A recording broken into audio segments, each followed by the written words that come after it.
Hi friends, is sorry cinema bus அப்டேட்டில் அடுத்தது ஒரு தெருக்கி விட்டுற அப்டேட்டோடு வந்திருக்குங்க. அதாவது விஜய் சாரோட ஃபேன்ஸுக்கெல்லாம் தேவையில்லாமல் தேட்டருக்காரனை போய் வம்பு இழுத்து கூலி படத்தை அசிங்கப்படுத்துறதா நினச்சிட்டு எதாவது பேசுகிறதா நினச்சி பேசி தேட்டருக்காரங்கிட்டேருந்தே ஒரு சரியான ஒரு பதிலடி வாங்குறதே தான் பொழப்பாக வச்சுருக்காங்க. என்ன நடந்திருக்கு அப்படின்னு சொல்லி பார்த்தீங்கன்னாக்கா, நேற்றுக்கு வீக்கெண்ட் பயங்கரமாக பார்த்தீங்கன்னாக்கா ஒரு இன்க்ரீஸ் ஆகிருக்கு. ஸ்க்ரீன்ஸ்லலாம் பார்த்தீங்கன்னாக்கா அந்த பாக்ஸ் ஆஃபீஸ் நம்பர்ஸ் பயங்கரமாக இன்க்ரீஸ் ஆகிருக்கு. டிக்கெட் புக்கிங் ஷாப்பில் போய் பார்க்கும்போது ஏகப்பட்ட காட்சிகள், ஹவுஸ்ஃபுல் காட்சிகளாக இருந்திருக்கு. அதை தேட்டருக்காரங்களே உறுதிப்படுத்தியிருக்காங்க. விஜய் சினிமாஸ் அவங்க என்ன போட்டிருக்காங்கன்னா, கூலி படம் due to the good number of audience in is third weekend from the movie got released, no change in the schedule, தலைவர்ஸ் blockbuster film running அப்படின்ற மாதிரி போட்டிருக்காங்க. ஸோ விஜயா தேட்டரில் பார்த்தீங்கன்னாக்கா வேறு லெவலில் கலக்கியிருக்கு இந்த படம். அதை தான் வந்து இந்த ட்வீட் காட்டுது. அடுத்தது ஒரு முக்கியமான திரையரங்கம், ஸோ காசி தேட்டர் அவங்க என்ன சொல்லியிருக்காங்கன்னா, 3rd Saturday தலைவரோட இந்த கூலி திரைப்படம் தெரிமாஸ் வெரி குட் புக்கிங்ஸ் அப்படின்ற மாதிரி போட்டிருக்காங்க. அடுத்தது முக்கியமான தேட்டர் ஸ்ரீ பாலாஜி சினிமாஸ், இங்கே தான் தரமான சம்பவம்.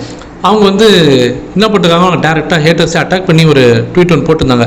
ஹேட்டர்ஸும் ஃபேக் ரிவ்யூவர்ஸும் இந்த ஃபோட்டோவை பார்த்தா அவங்க கண்டிப்பாக ஷாக் ஆகிடுவாங்க. ஏன்னா ஹவுஸ்ஃபுல் காட்சிகளாக போயிருக்கு, 3rd வீக்கெண்ட் பார்த்தீங்கன்னாக்கா செமையாக இருக்குது அப்படின்ற மாதிரி அவங்க வந்து ட்வீட் போட்டிருந்தாங்க.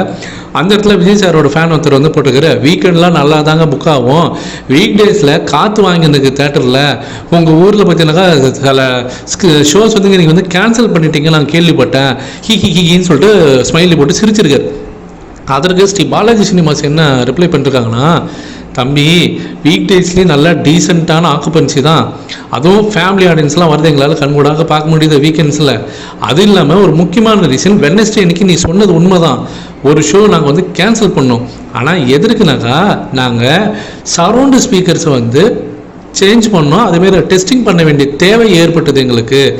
அந்த ஒரு காரணத்துக்காக அந்த ஒரு ஷோவை நாங்கள் வந்து கேன்சல் பண்ண வேண்டிய நிர்பந்தமாயிடுச்சு.